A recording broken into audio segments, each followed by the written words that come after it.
South Dakota it is. Rapid City police are on the look. Inside South Dakota's most dangerous hoods. And like people say, every state got the dangerous parts of the city, of the state, all types of shit. But South Dakota. Rapid City police are on the lookout for several. What the? They look green over here. Look at all the greenery. Rapid City police. Damn. Nah, there's no way, Police are on the bro. lookout for several suspects following 5 shootings in the last week. In the last few years, the Rapid City Police Department. Is there any has seen black an people in uptick fucking violent South Dakota? crimes. Nope. Seen white dude in the ski mask. Nice. Is that Roblox? Dude basically said, hey, I'm coming back. I'm shooting up this whole show. I had to pick my brother up after he got shot, you know? I never planned to be 50 years old ever. I thought I would be passed away way before that. Oh my god. My daughter, supposedly she was accidentally shot by another guy there with a gun. Really? That she got with a fucking arrow. Like what? At first, you might course guess he that had a South Dakota is a very safe Shit, place, dirty as and that's fuck. up for debate. Nationally, it's actually ranked somewhere in the middle, and it's more dangerous than states like Kentucky, Florida, and Illinois. Now, for most South Dakota citizens, it is reasonably safe, but Illinois. if you are a Native American man, it's a different story altogether. You see, Native Rapid American. City is South Dakota's most dangerous city, and Pine Ridge is the most dangerous reservation. And together, these two share kind of a strange relationship. It's kind of like Chicago and Rockford, where you have gangsters going back and forth to flee from the law. And in Rapid City, shooting has been on the rise, and most of it is tied to Native gang activity. And here's another interesting fact about South Dakota. It is arguably the most incarcerated state in the country. Some estimates say that up to 7 out of 10 Native men will serve at least once in jail or prison. And although Natives make up only 9% of the state population, they make up nearly half of the prison and jail population. To investigate this further, we head to Rapid City and we dig into the trends of violence and incarceration. We meet with guys like Eric, a man who has served decades in prison and now is out advocating to stop the cycle. Vinny, a local rapper whose brother was killed at one of his recent shows. And of course, to really get into the mud, we make a stop at a local trap house. Join us as we go boots on the ground in South Dakota. Quick announcement, folks. New shirt dropped on the site. Low key in the front, big dogs gotta eat, and busy in the back. If you want to be one of the first to get your hands on this shirt, link is in description, and rep the channel. And now, back to the video.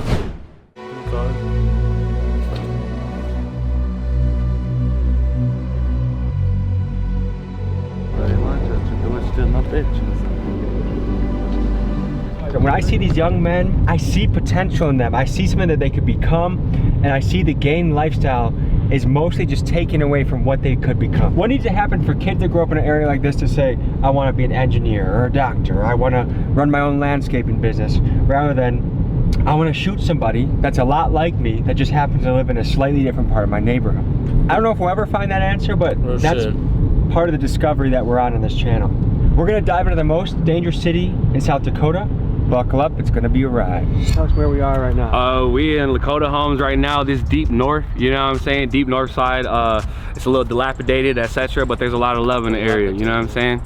Ghetto is part of town right here, man. Yeah? It's own little world over here, you know? Because it's like, even though we're so close to everything else, you can go right down the street and see business districts and shit like that.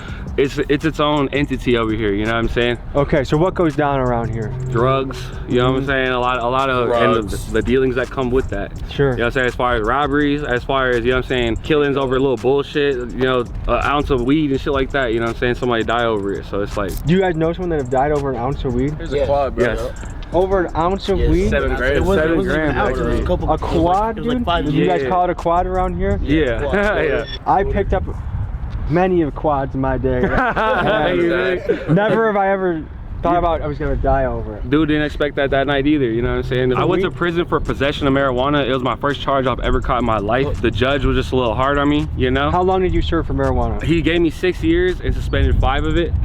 So I only 6 years? Yes, for possession of How marijuana. much marijuana are we talking? It was a pound, you know what I'm saying? So my charge was possession of 1 to 10 pounds. So it didn't matter if I had 1 pound or 9.5. Was that technically a felony then? Yes, it is. At the time, that was a different time in my life. And I was, you know, playing loud music, drinking, driving, doing the most, you know, being sloppy with it. So you got pulled over in a DWI type of situation, and then they searched the car for weed?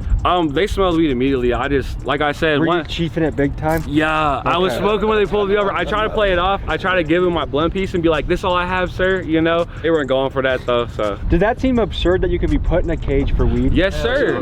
Dude, it changed the course of my life. You know, I had a very practical outlook on life in general. I was a real normal kid. I played sports. I wanted to be a nurse, you know, so it's like that. Can you no longer work for a hospital now? No, I couldn't get a job in Walmart once I got out of prison. You can't even get a job in Walmart? No, I was trying to show my little brother a different way, you know, like the lifestyle that we had got into, it was based off circumstance. And that's my history in Rapid City, essentially. A lot of people know me out here for like sports and stuff, but like What'd you play? I played football, basketball, I ran track, you know. We head next to I Am Legacy, an organization focused on empowering Native people and helping ex-cons rebuild their lives. Founder Eric Brainswhite invited us to a roundtable discussion led by former inmates to tackle the tough issue of incarceration among Native men. Like, you can't tell by looking at me or anything, you know, but I used to do the gang thing. And if I was a Hollywood movie director looking for the role of like scary guy in the cell, You'd be like, oh, this is the guy we want, for sure. Yeah. I left everything I've ever known in my life that I was good at and entered a life where I didn't know anything. I changed. Yeah, I never planned to be 50 years old ever. I thought I would be, pass away way before that, you know. The younger you experience these violent things, it increases the likelihood of you repeating them in this community. That's why we focus on the youth.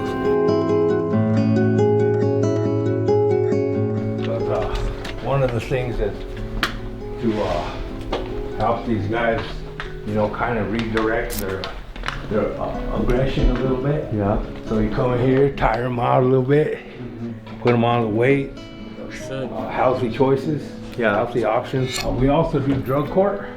This is where we offer AA, NA, things like that in here. And we know about that life. We've been there. That's why we care. And there is a way out. We found it, and that's all we're trying to show these young brothers. I see your shirt, Healing with Conviction. What does that mean to you? That I'm coming with the truth. You know, I've lived it, been there, done that, and went through a lot of the struggles here. So I'm trying to heal with that conviction, and also with, you know, me being incarcerated as well. I was 18 years old. I shot at some people here in town, and at age 18, I was sentenced to 12 years in the South Dakota State Penitentiary. They shot at my family. Drove around, looked for them, found them, and 4th of July, 1996, I retaliated.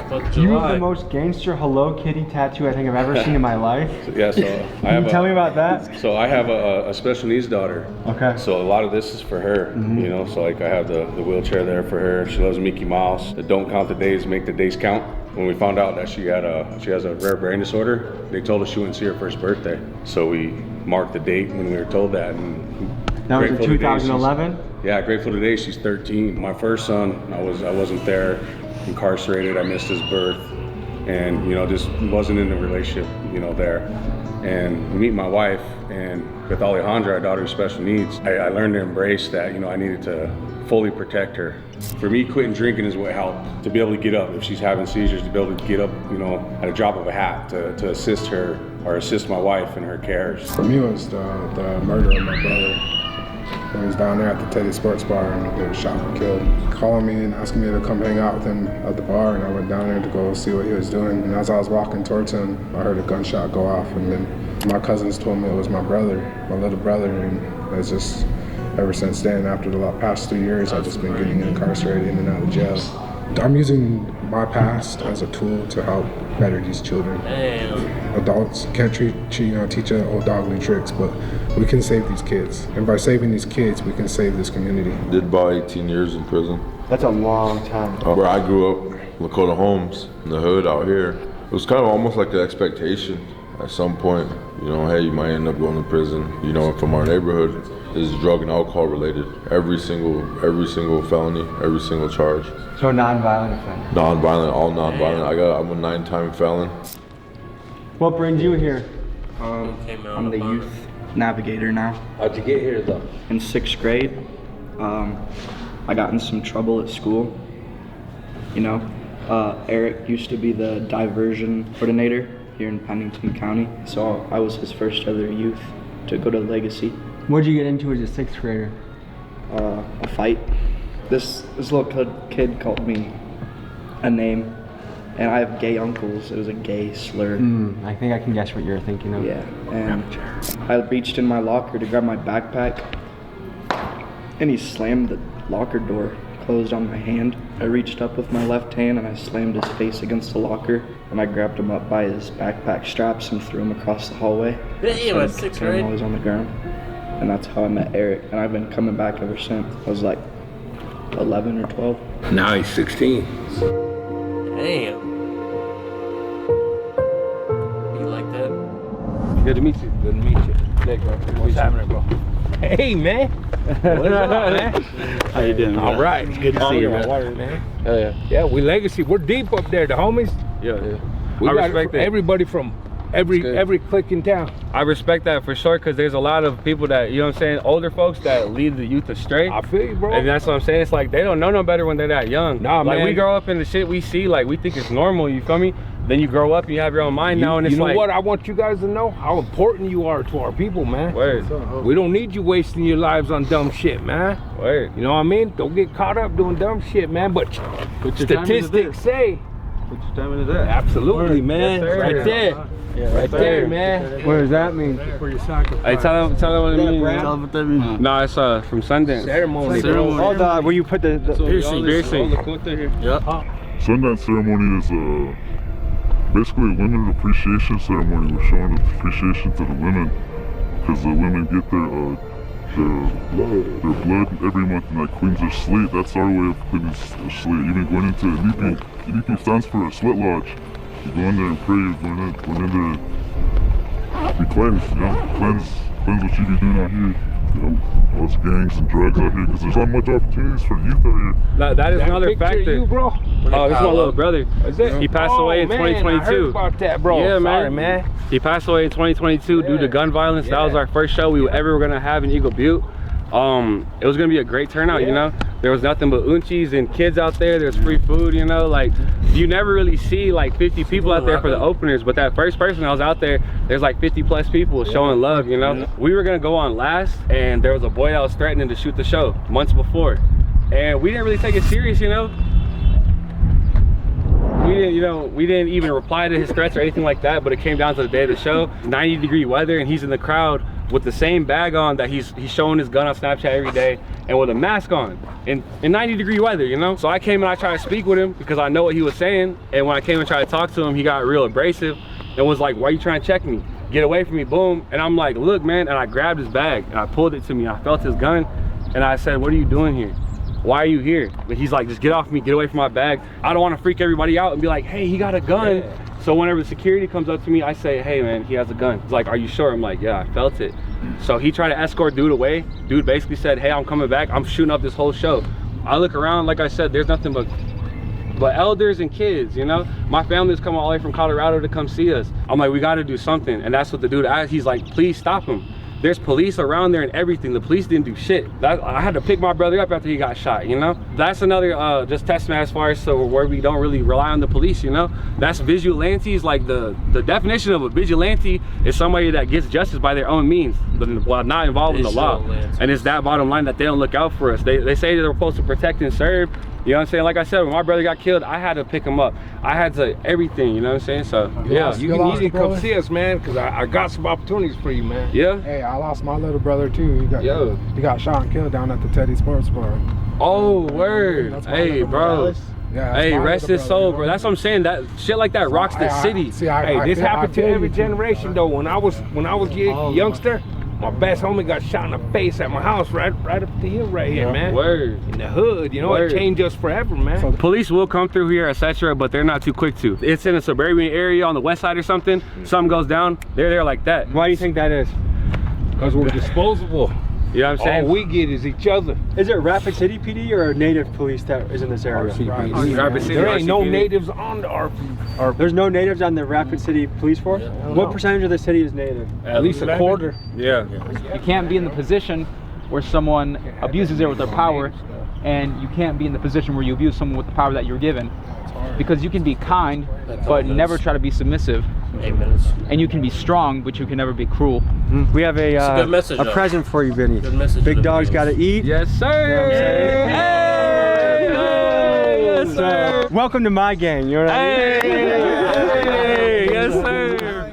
I was born with, but that's another story for the poor kids who always wanted some Jordans. Mamas couldn't afford them. Now they out there on the corner with drama from law enforcement. I could tell you about the horrors of wishing you was aborted. But since this life is a game, you ain't finna see me forfeit. I'm winning till I can't play, but even then I be scoring. There's some shit that's more important than them hoes that's gonna be swarming once they find out you're recorded. Where are them hoes before then, huh? Type shit. South Dakota got some potential. We're coming up to a grief meeting for moms that have lost sons to the street, I presume. This is gonna be kind of a tough conversation. Nice to meet you. Nice to meet you. How are you doing? Good. So we're covering sort of the streets, the gang life, and also just gun violence at a young age. What have you seen as a mom in Rapid City? I've seen a lot of violence and a lot of killings. Not so much when I was growing up. There was, here and there, nothing like today. You think it's worse now? Oh, definitely. Okay. There wasn't as much guns back when we were growing up at all. Everybody has a gun these days. Are the guns in South Dakota in the hood, are a lot of them legal or illegal guns? You guys know? Illegal. Both. Yeah, well now they've made it easier to get guns, so, both, yeah, I would say. I guess, so what, are there any stories that can illustrate, what you've seen or what you've heard in the area that talk about gun violence and things? Both of my children died from a gun. My son always had a gun. My older son, he always carried a gun. He's not anymore. He's 31 and a dad now. What brought him out of the gang life? His kids. Now, gangs can be really attractive for a young man, right? Why do you think that is? And do you think it actually brings any benefit to their life? I have my oldest son who I kept in every sport available. He didn't have time to do any of that stuff. But as soon as he hit high school, and that attraction was just immediate. He started then missing school and then running and getting in trouble. Whereas with CJ, he was kind of, I moved to Mitchell, moved all my kids there. They gradually came back here. They didn't like it there. So he was around it all the time. And to me, it seems like he kind of just, he still got in his fights and ran around, but, he wasn't kept from it like I did with my older son. And I feel like he kind of, kept himself out of trouble, although, ultimately he died from suicide. And then also my daughter, I probably never know the real true story there, but supposedly she was accidentally shot by it's crazy. Another guy there with a gun. I feel like teenagers, when they want to get into trouble, they find a way to do it. Right. Even if you have strict parents. I know firsthand, I had the strict parents of my friend group, and we still found ways to get into trouble. But do you think gangs offer anything positive? Because to me, when I look at it, it just seems like when you sign up for that lifestyle, you're pretty much signing up for incarceration or death, or you might be rich at certain points when you make a play, but for the most part, you're gonna keep losing that and have setbacks. Did you think it brought anything positive to your son's life? No, and he had a good home life. He had me. He didn't actually have his biological father in his life much, but once I got married, he had a stepdad, and he did not have a family home life. I know, like, if you ask like hardcore Republicans, they'll say like the reason gangs happen is the absence of fathers in the household. What do you think about that? Well, I was lucky enough to have a dad. Like I said, my older kids, their dad was never really around. I know it makes a difference, obviously, but it seems just to be so common now that I don't think most of us that have grown up on the north side really give it much of a thought. I mean, I can't speak for anybody else. It just become kind of normal and ingrained. Yeah. There's a lot of young men, some of them with shiesties on. What kind of advice would you give to them as they're pursuing some of their options in life? Well, and I've gotten to have a lot of good relationships with a lot of my kids as their friends since they passed away. I see things a lot differently now. I mean, I would give anything to have my kids back, and obviously I would never wish this on anybody, but I do think it's humbled me in a way that I can relate to them more. I understand them more. I think a lot of them feel comfortable talking to me, and I think they, feel better talking with me just because they feel closer to CJ, because my son, I had a lot of friends, and I would just, tell them to set an example for my kids that are here, and let them see what they can do it themselves, you know, because that would make them very proud. Is there high poverty rates in Rapid City? Yes, definitely. High. Okay, because I think that's one of the magic questions. How do you bring economic opportunities back to an area like this? We've had so many jobs in this country go overseas and never come back. So like to me, that's the thing, is like, how do you reverse the wheel that is spinning? I think Kenny is a good one for this question. He owns this business and he's hired several people. And he might have some input on that just because he's given people multiple chances and still does. I was, I guess, one of the lucky ones out of the whole group of guys I was with. I mean, I was considered one of the original TBC guys. And that's one of the most notorious gangs in the north side? Yeah. TBZ is slang for the boys, and this is the name of one of the most feared native gangs in the country. And with roots that run deep in South Dakota and Minnesota, TBZ has both power in the streets and the penitentiary. Captain Tony Harrison, chief investigator for Pennington County Sheriff's Office in Rapid City, says that he has seen photos of toddlers dressed in gang attire and that it's not uncommon to see boys as young as 8 and 10 throwing up gang signs. Eric and Kenny were among the founding members of TBZ decades ago, but against all odds, both are now leading lives that give back, and they use their lessons of their dark past to try and create a hopeful future for the youth. So you got, yeah. So you got my brother, and there were several of us. It started out with like over a dozen of us. Out of all of, I mean, almost every one of them went to prison but me. How did you avoid prison?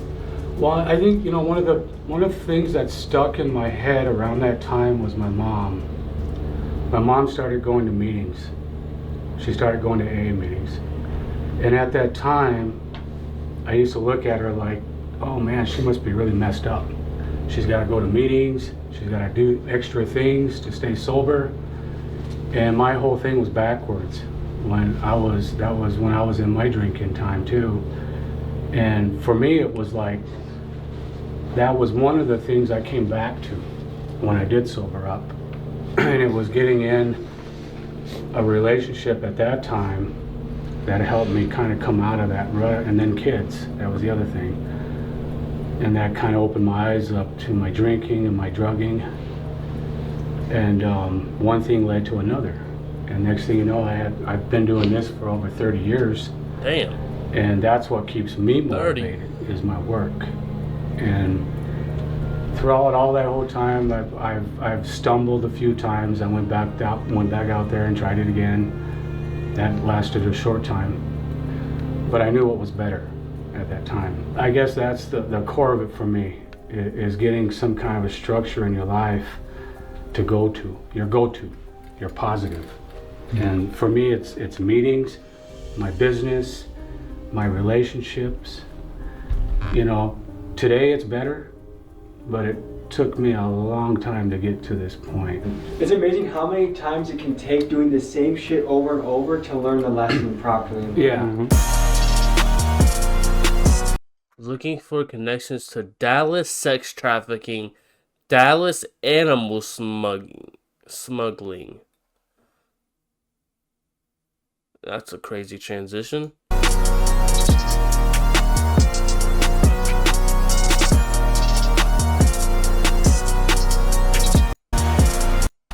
Folks. Okay, bro was just talking about how he like stayed on the right path and shit. Boom! I need people for Dallas human trafficking. Can you help me? Alright. Good video. W South Dakota and they gangs.